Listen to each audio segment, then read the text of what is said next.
Joining me now is an MMA heavyweight fighter who defeated Von Palacio by first-round TKO at Tachi Palace 33 on November 2nd. Please welcome Mohammed Usman to the show. Mohammed, how's it going? It's going good, man. Thank you for having me again. Yes, thank you very much for the time. Really do appreciate it, and congratulations on your third pro MMA victory. Now, I talked to you in May. That was the first time, and the last time I talked to you, it was just a few days prior to your pro debut.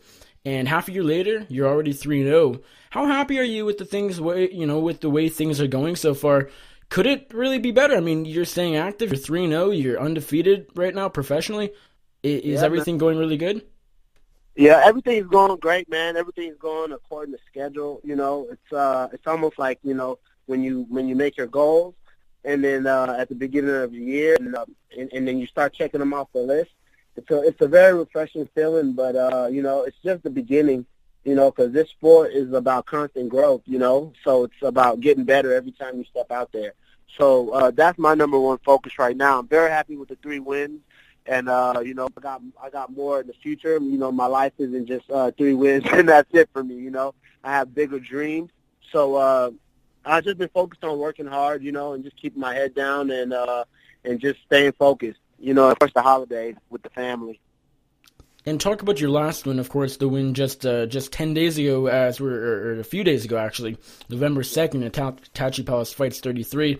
Admittedly, I wasn't able to catch the whole thing. I saw the finish. I saw some highlights. What do you feel you did really good? What do you feel could have improved? Were you happy with the performance overall? Overall, I'm happy with my performance, but, you know, my striking is getting better. My ground game, I didn't even want to go for a submission this fight. I wanted to ground and pound the guy out, and I did, you know, so I felt like I improved in my ground and pound and, you know, really just kind of picking my targets, you know, picking my shots and throwing the right shots and keeping constant pressure on the guy. So in that aspect of that fight, I'm really satisfied with my ground and pound. And so this one was another first-round finish for you, but it came with only a few seconds left in the round. It was like 4:50-something. Your first 2 fights were over in just over a minute. Was it nice to be able to record a little bit of cage time? Because before, you know, last weekend, you had, you know, 2.5 minutes inside the pro cage, where now you're up to, well, I guess, about 6 or 7. Was it nice to be able to spend a bit of time in there? Yes, it was, you know, and just to... You know, it sounds like it's all new, you know, because I've been getting those guys out of there so fast. It's like if you make it to the 3rd minute, it's new, you know. So I mean, in sparring it's not new, but in a fight it is, because I'm used to going in there and trying to get a guy out. So the further it went on, I felt, you know, I got more comfortable and more situated, and definitely that one should have been stopped way before then. The ref was just letting that guy take a beating. And what are your thoughts on your cardio? We haven't seen anything, but I mean, particularly heavyweights don't always have the good or have great cardio. I mean, look at Demetrius Johnson and look at, you know, Stipe Miocic. Both, you know, Stipe for his size has good cardio, but the cardio still, you know, goes to DJ, I would say.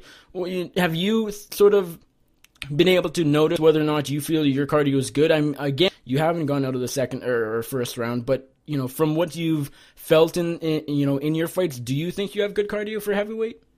Yes, I do, because because a lot of these heavyweight fighters, when I watch them, they just throwing bombs. Nobody's really pushing the pace. You know what I mean? Nobody's really dictating the pace compared to the smaller weight classes where Demetrius Johnson can push the pace.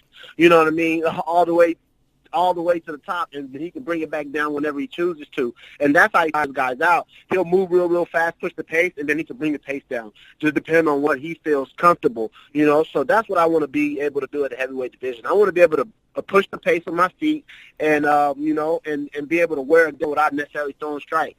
You know, so I do pride myself on my cardio, and it's a constant work, you know, and that's, if anything, I'm going to always come into the fight in shape. And the win over Palacio was your first TKO victory. Your first 2 pro wins were submissions. You know, did that make it all more satisfying? Oh, it definitely does, because I definitely was not thinking about a submission this fight at all. I was trying to knock this guy out or TKO him, and that was my goal. And you know, and I was satisfied with the TKO.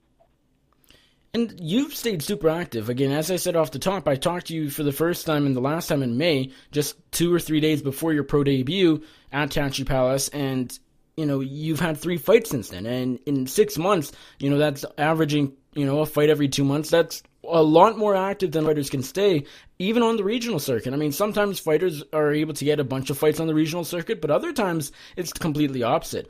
Up here in Canada where I am, I mean, it's really difficult to get, to stay active on the local circuit. How have you managed to be able to stay active? Have you gone out there really just looking for fights? Are you lucky? What do you sort of credit that to? I've been blessed to be able to stay active with my managers and my coaches. We definitely stay on top of Tachi Palace and push those guys. And I would like to, and a lot of it goes out to the matchmaker, Richard Goodman, too, for Tachi Palace. He's done nothing but, completely just look after me ever since I've been with that organization. That's why I really like he definitely made sure that I got an opponent. He made sure because he says, they like me out there. I put on interesting fights. So the ultimate goal is to just, stay active there until a bigger, until a bigger organization comes along. Well, I was you sort of answered my next question. It seems like there's no reason to fight for a different California local organization or anywhere else, whether that's in Texas or wherever, Arizona. I mean, Tachi Palace seems to be treating you fantastically. Oh yeah, they are, and that's why I haven't even thought about going anywhere else. You know what I mean? I'm gonna stay home, and I'm gonna stay where I'm at until my skills. I've honed my skills to the point where I can say, okay, I'm ready for the bigger shows. Now, you've had 3 fights since I last talked, as I don't know why I keep saying that, but you have. What do you feel like you've learned over the course from May, when you made your pro debut, to right now as we're talking? Is there sort of one or two things that really stand out as far as what you've taken away, how you've grown as a mixed martial artist? Because it's really key. It's interesting to see the growth of fighters when they're young in their career. When you're 1-0, 2-0, 3-0 like yourself, you see major improvements fight to fight, even just month to month.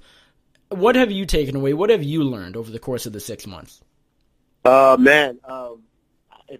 I wanted to say the biggest thing I've learned in this sport is being under control and relaxing. You know what I mean? Completely relaxing your body and just being in the moment. So it don't matter if I'm in a slugfest or I'm in a technical stand-up, fight or ground game or wherever it is, wherever position I'm at in the edge, I've learned to just really calm my mind down and focus on the task at hand. And I feel that's, for more, case time, to just being in there more and more, that's my number one thing. The more you relax, the more you can see things, the more you can react to things. You know what I mean? So that's the number one thing that's up over everything, is being able to see things better, and because I was telling guys, because the first 2 fights, I could barely see anything. It's almost like you see the guy, but you really don't see the guy. And when you tell somebody, that, they laughing, but it's the truth. Kind of like football. The first time I stepped on the college football field, the game was super fast, and the more you did it, the more the game slowed up. So that's the same kind of analogy with MMA. Just the more and more comfortable being in there and just being more relaxed.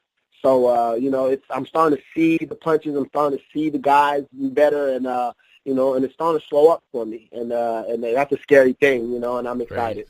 As far as training goes, is there any skill set you're working on more than the other, or since you're still so new in the sport, are you just sort of working to get even more well-rounded? Are you working more in your striking than grappling, or vice versa, or is it a balance? Because again, you're only 3-0. I'm definitely, just from just being around my brother and all the other guys that, good grapplers, wrestlers, as you could say. People can see that I'm very dominant when it comes to taking people down and wrestling and getting ground. So if there's one area that I'm going to lock in is my striking.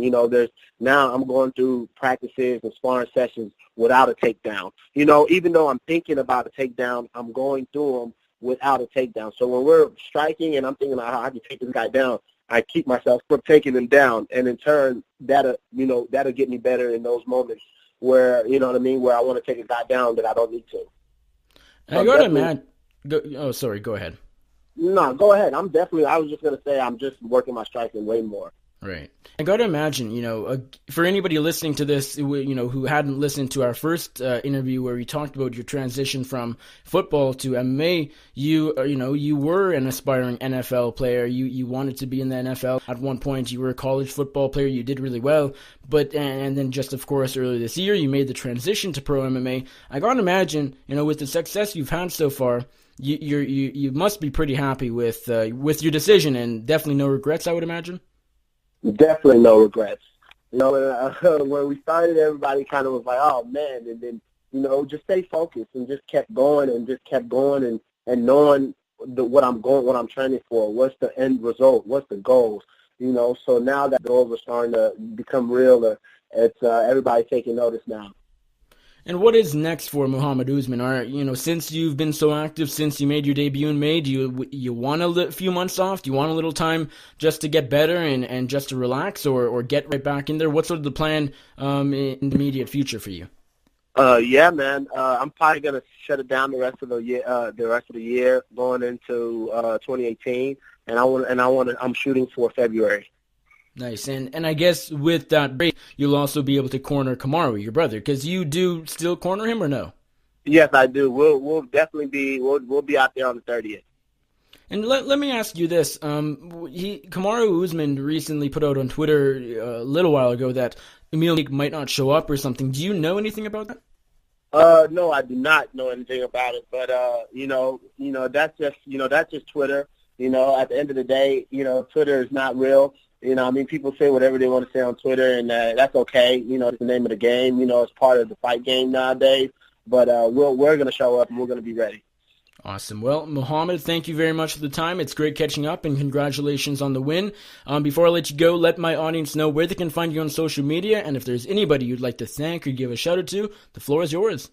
Oh, yeah, man. You guys can find me on Instagram at uMohammed97. And same on Twitter. My Twitter handle is uMohammed97. And I just want to thank God for first of all, I want to thank our fans. I want to thank all my coaches, my family, everybody that's believed in me, getting to this point. And, where we want more, and I'm still hungry, and I'm still hungry for success. And I'm pushing every day like it's my last. So thank you guys. And, thank you guys for believing in me, and many more to come.